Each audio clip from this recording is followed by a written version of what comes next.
Welcome to this explainer. Right now, we are going to unravel an impossible systemic contradiction sitting right at the heart of our global economy. We're talking about a commodity that feeds literally billions of people, powers entire nations, and, well, it's quietly redrawing the map of our planet. It is this incredible story of massive economic transformation, but at the exact same time, it's a looming structural crisis. So we're going to break down exactly how this happened, why it actually matters, and what happens next.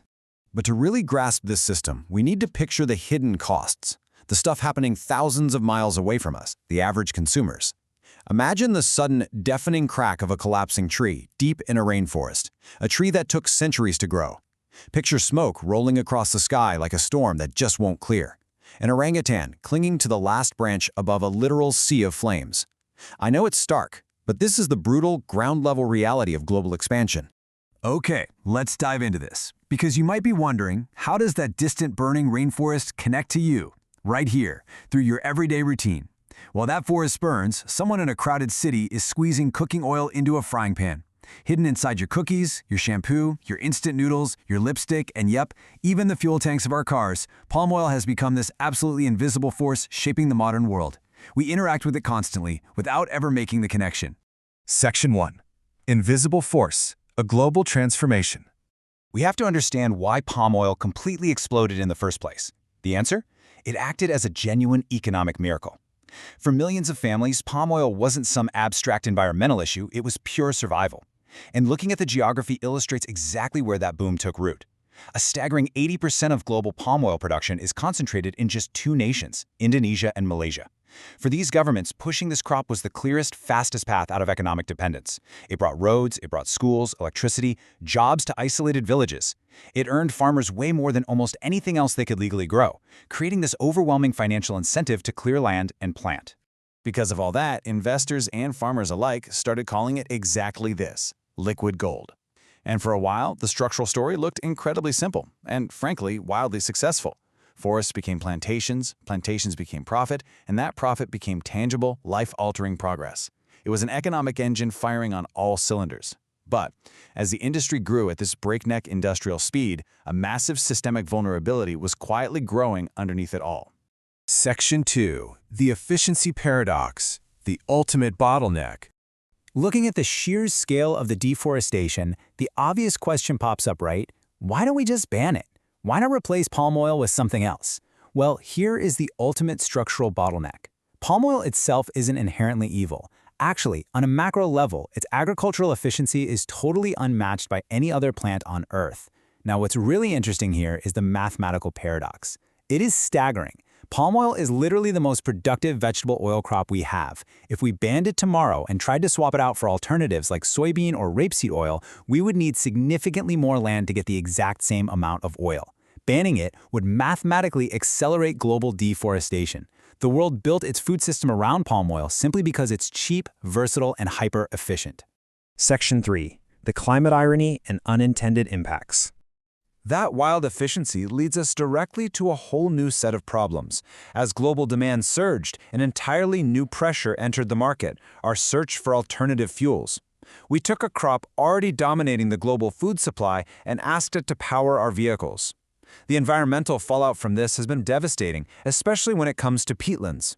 These are massive, stable underground carbon reservoirs that sat there untouched for thousands of years. But to make room for new plantations, these ancient ecosystems are drained and burned. The result? Entire ecosystems collapsing in total silence. We're talking displaced tigers losing their territory, polluted rivers, and massive, seasonal fires that choke entire cities in a highly toxic haze. And here is the truly tragic irony of trying to solve one massive systemic problem by inadvertently creating another. Governments started mandating biodiesel to reduce fossil fuel emissions, right? On paper, that sounds like huge climate progress. But in reality, pristine forests were often being cleared just to grow the very crop that was meant to reduce those emissions. The solution designed to fight climate change was, in some regions, actively and aggressively accelerating it. No way around it. Section 4. Fractured supply chains, a decentralized mess.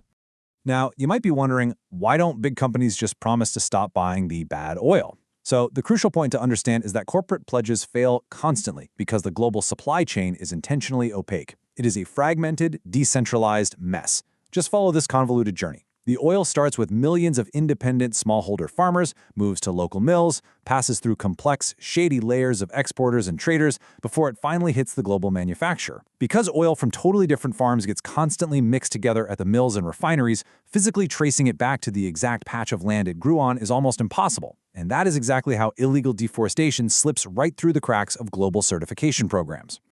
And who really ends up bearing the brunt of this complex web?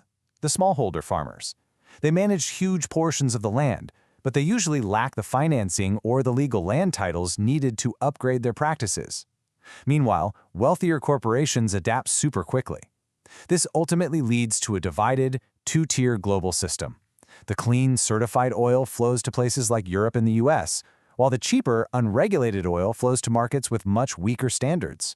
In this system, sustainability has effectively become a privilege, not a universal standard. Section 5. The feedback loop and system instability. This brings us to a massive, critical tipping point. The sheer scale of land conversion has triggered serious environmental instability.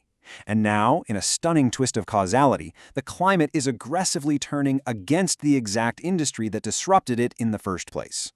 Let's see how this vicious cycle builds across the decades. Decade 1, we see initial forest clearing. Decade 2 brings ecosystem collapse. By Decade 3, that collapse drastically amplifies extreme weather events, think devastating floods or severe El Niño heat waves. And the final result in Decade 4? Severely damaged palm yields. The industry has basically trapped itself. It absolutely relies on stable, predictable ecosystems, even as its own expansion relentlessly destroys them. Section 6. Redesigning the system. Efficiency over scale. So where do we actually go from here? We've reached a decisive synthesis.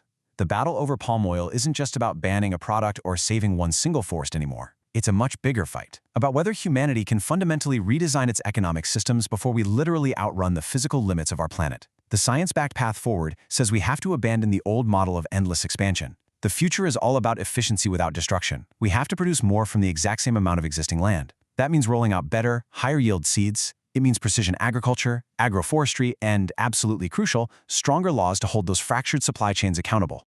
Because beneath every single bottle of cooking oil and every single processed snack in your pantry lies the ultimate question of the modern age. We are a civilization trying to feed, fuel, and enrich billions of people, all while standing on incredibly fragile ecosystems that we mathematically cannot afford to lose. So, can our economic growth and our environmental survival still exist together?